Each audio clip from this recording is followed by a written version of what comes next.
Welcome to Viewpoints. I'm Greg Brunel, and today I'm talking with Richard DiGiacomo. Richard's an attorney with the Transportation Security Administration, and he's concluding his studies at the Center for Homeland Defense and Security. And his thesis topic is Prostitution, Is It Funding Terrorism? Richard, thank you very much for coming and talking to us today. Quite welcome, Greg. It's an interesting topic, and I think very important as we look at funding sources for terrorism. Could you tell us how you came to choose that topic and what your thesis is about? Well, the topic originally evolved from, I was looking at human trafficking. And certainly there are many types of human trafficking, and one of those is trafficking for sexual exploitation. And as I studied this issue a little bit, it came to me that, that prostitution really is the driver of the sexual trafficking. And I spoke with senior law enforcement folks around the country and said, hey, do you think it's possible that prostitution could be used to fund terror? And he said, wow, Rich, you know, that's an interesting idea. We don't know. We've never really looked at it. And right there was the genesis of my thesis, and I decided to take a look at that. And what sort of conclusions did you draw from your thesis? Well, what I concluded was that it is quite logical and quite reasonable that prostitution could be, or in fact may already be being used as a funding mechanism for terror. And I based those conclusions on the fact that prostitution fits a template that I came upon through the people who write on these matters already as to what is an effective criminal enterprise for funding terror. And what those experts say is ease of entry into the criminal enterprise, the risk of being caught, which raises the threat to operational security, and the requirement for any particularized skill.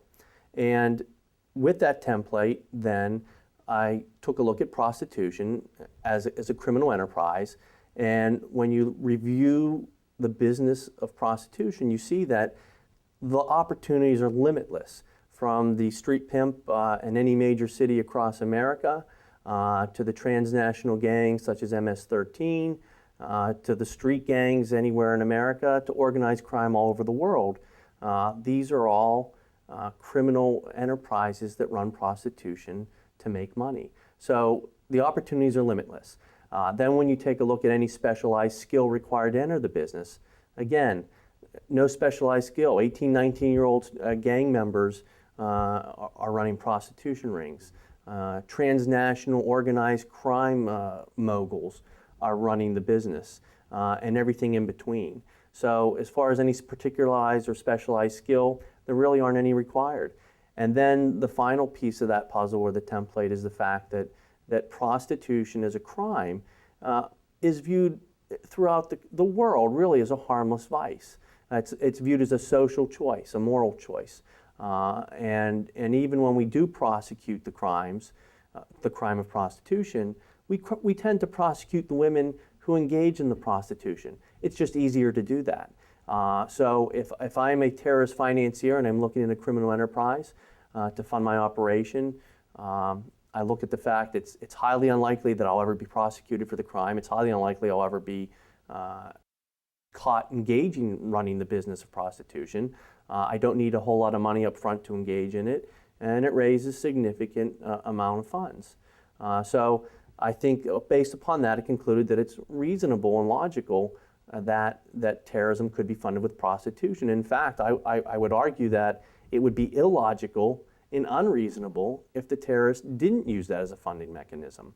And when you look at the Director of National Intelligence, Blair's most recent statement in February, his threat assessment, he points out the fact that more and more terrorists are engaging in criminal enterprises to fund their activities.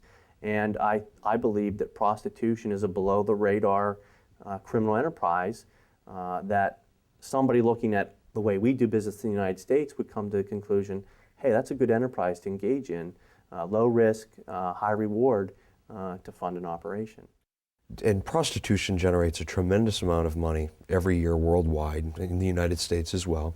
As you point out in your very sound argument, it is something that flies below the radar of the focus we have on terrorism and homeland security right now. again, often fought at the local level versus the international level or the organized level by law enforcement.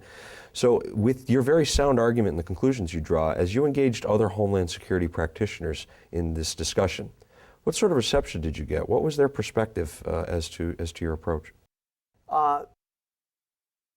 Again, one of the beauties of our system is our federal system, and in that, what that means is that criminal law enforcement is generally left to local and state law enforcement officials. 95% of all crime is handled by state and local prosecutors. That's not to say that there's not federal crime. Certainly there is.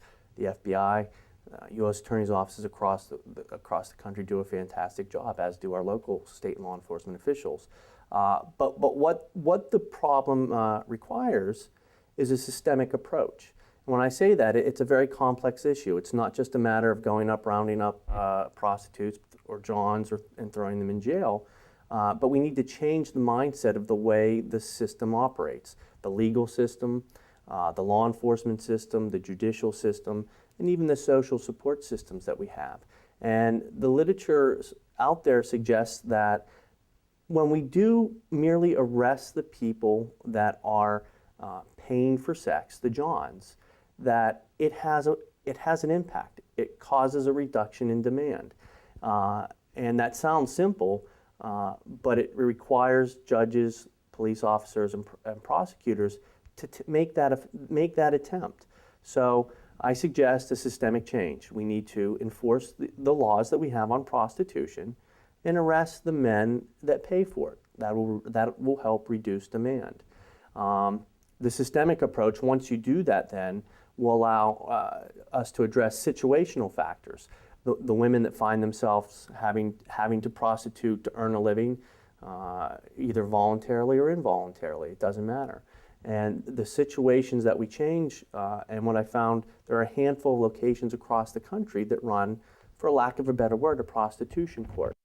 And the prostitution court follows from, once we arrest the men for their crime, we then provide services to the women that want to get out of this line of work and are willing to work to get out of this situation.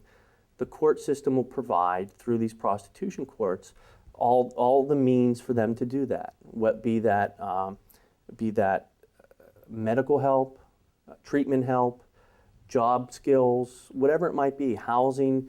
There are a handful of courts across the country that have employed this method, and what that does, it allows women to get out of prostitution. And going back to the financial and economic component of increasing the cost of doing business to the person who wants to engage in this kind of criminal enterprise, when you shorten the duration that the women are in the prostitution business, you increase the costs again to the person who's engaged in that enterprise.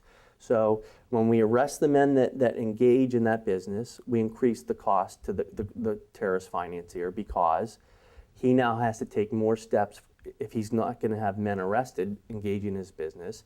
When we engage in these, when we have these prostitution courts and we shorten the duration that women are involved in prostitution, we increase his costs because now he has to go out and get more women. So again, we're continuing to raise the cost of doing business to that terrorist financier.